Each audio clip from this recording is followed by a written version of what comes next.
Welcome back to another edition of Toys I Did Not Own as a Kid. Today we're going to be doing Teenage Mutant Ninja Turtles by BST-AXN, so Best Action, I believe is the way you would pronounce that.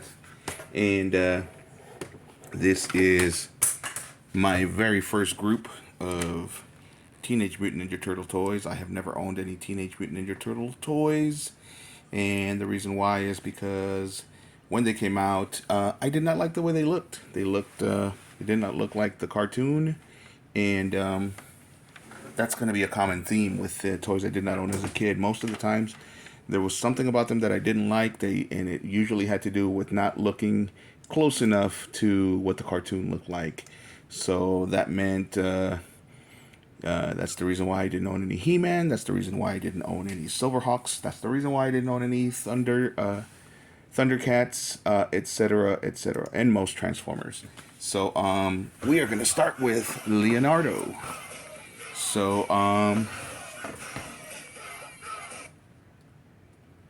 let's get going with that unboxing. And I am going to try to keep the music low because certain platforms don't want you to play any music. So, but I like the music in the background, don't you? I'm trying to get this proper. There we go. All right, so this is actually a take two. I have unboxed this before. I reboxed them so we could do this again because of the fact that something got flagged. So, but we are gonna open him up and see what he comes with. This is great packaging, by the way. Let's take a look at it. He comes with a different head sculpt, 2 sets of extra hands, his weapons, something to hold his weapons, and a manhole cover, city sewer, so that it matches the intro from the cartoon. As you can see, the artwork is just like the cartoon used to be. And I am a bargain toy hunter, so I did get this from Ross. It was $9.99. I don't know where they sat before that they went down to $9.99. And Ross usually says compare at this price, and it says compare at $18. Usually, when it says compare at $18, that means that the price, wherever it was before, be it Target, Walmart, whatever, usually that means that price was about 25 bucks. So 10 bucks versus 25, I'll definitely take it, especially when it's something that's cartoon accurate like this. So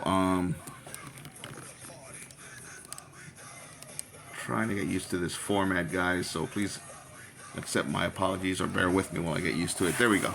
All right, so let's see what it says in the back. It says Leonardo. It says Leonardo. Leo is dedicated, disciplined, and selfless.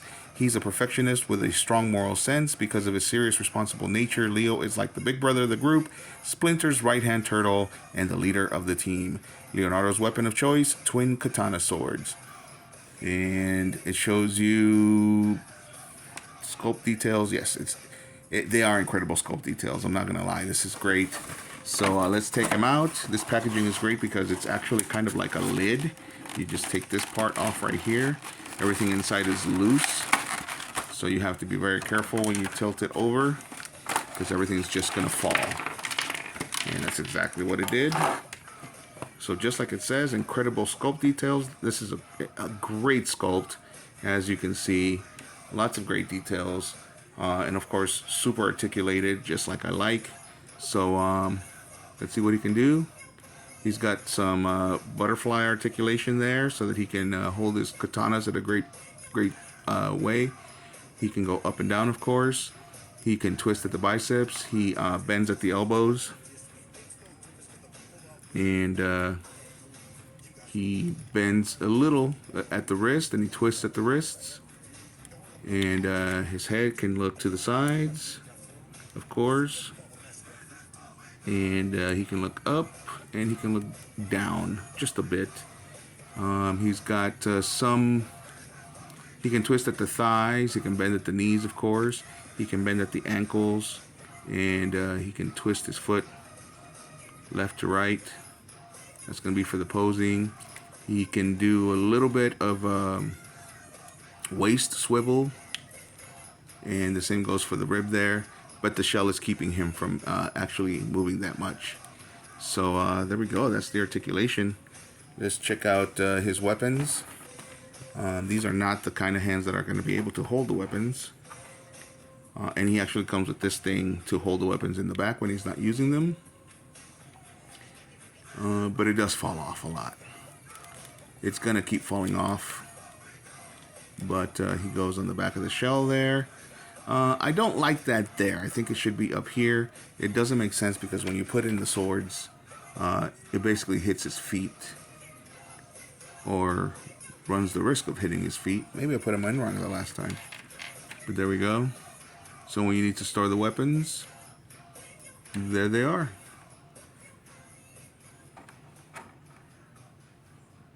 Of course, to me, I don't see how he would be able to reach those back there.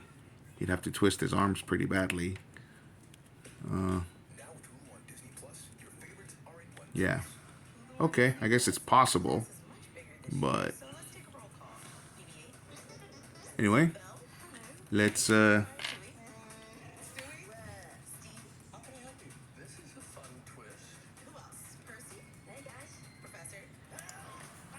let's remove those hands so we can put him in his.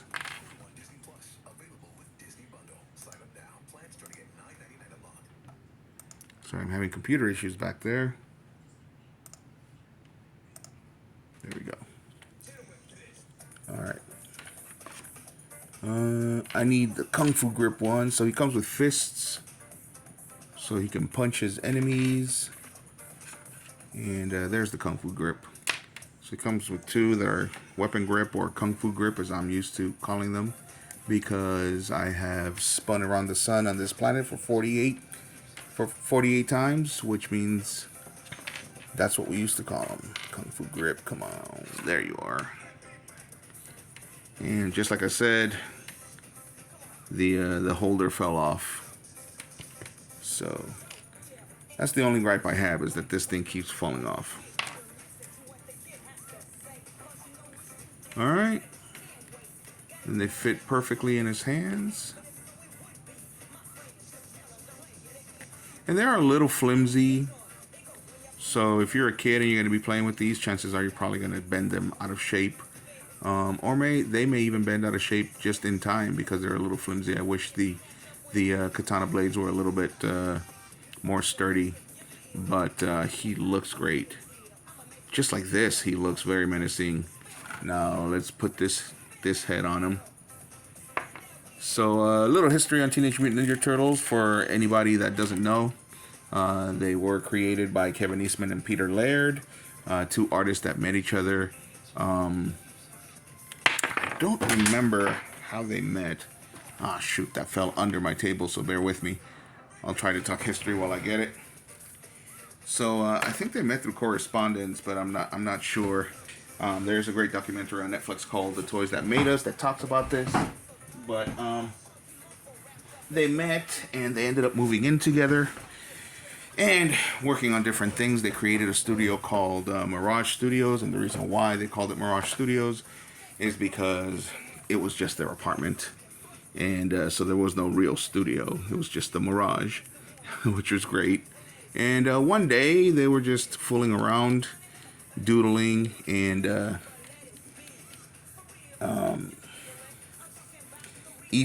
Kevin Eastman was the one that drew the masked turtle to make each other laugh. The way that the documentary stated it is that they got into some kind of just a fun little doodling contest to see who could make the silliest thing. And somebody drew a turtle, and then Eastman ended up drawing a mask on the turtle with some nunchucks. And then they called it a Ninja Turtle, and of course they added the Teenage Mutant part. And the idea just sat there for a second, and then one day they started to actually develop it. And they decided to make a parody comic, and they were going to be parodying one of their favorite comics, which was Daredevil.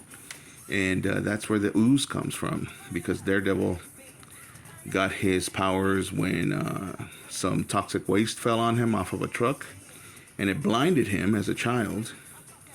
This happened when he was a child, and it blinded him, but it also gave him the superpowers that he has of his super awareness. And so the Foot Clan is actually a parody on the ninjas that Daredevil has to fight in his comic, because they were called the Hand. Now Shredder, I don't know. I think Shredder was completely made up by them, but I don't know who inspired it. Anyway, so that's the story of the Teenage Mutant Ninja Turtles. And then in 1987, they licensed the toys to who did they license it to? Playmates. They licensed it to Playmates, and of course, Playmates got together with a studio in order to make a 30-minute commercial, aka a cartoon show. They made it more kid-friendly in the cartoons, but the only reason that Eastman and Laird actually licensed the toys to Playmates was because the toy designers at Playmates made them look like the Turtles did in the comics. And they also did something for the very first time, which was they worried about the sculpt rather than the articulation. So that's why when you look at old Teenage Mutant Ninja Turtle toys, they are not articulated well, and they are they only have maybe 5-point articulation, but they have they're built into a pose already, as opposed to you making the pose because of the articulation. So and that's why they look so different than the cartoon, because they were meant to look like the comic book, and then they added the colors later once the cartoon was made. So that's it. That's all I got for now for this toy. I think it's great. Again, my only gripes are those swords that are a little flimsy when it comes to the blades, and this accessory that keeps falling off of keeps falling off of the shell. This guy right here. So other than that, great toy. Lots of articulation, just like I love it. And lots of articulation. Very, very, very much screen accurate as far as the cartoon is concerned. Love this little detail, because this is the manhole that flies up during the intro when they fly out of it. And I love all the different hands. And I love the packaging, because I'm already reboxing it in order to put it away. That way they don't get lost. And I can put it back. And love that lid. I'm about to put it back on right now. And there it is, repackaged. And I can put it back in the box and not worry about losing any of those accessories. So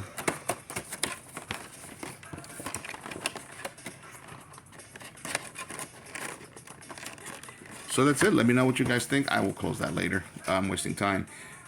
One last look at the figure. Let me know what you guys think, and hit a like if you like the video, and as always, subscribe if you like the content. Thanks for watching, guys.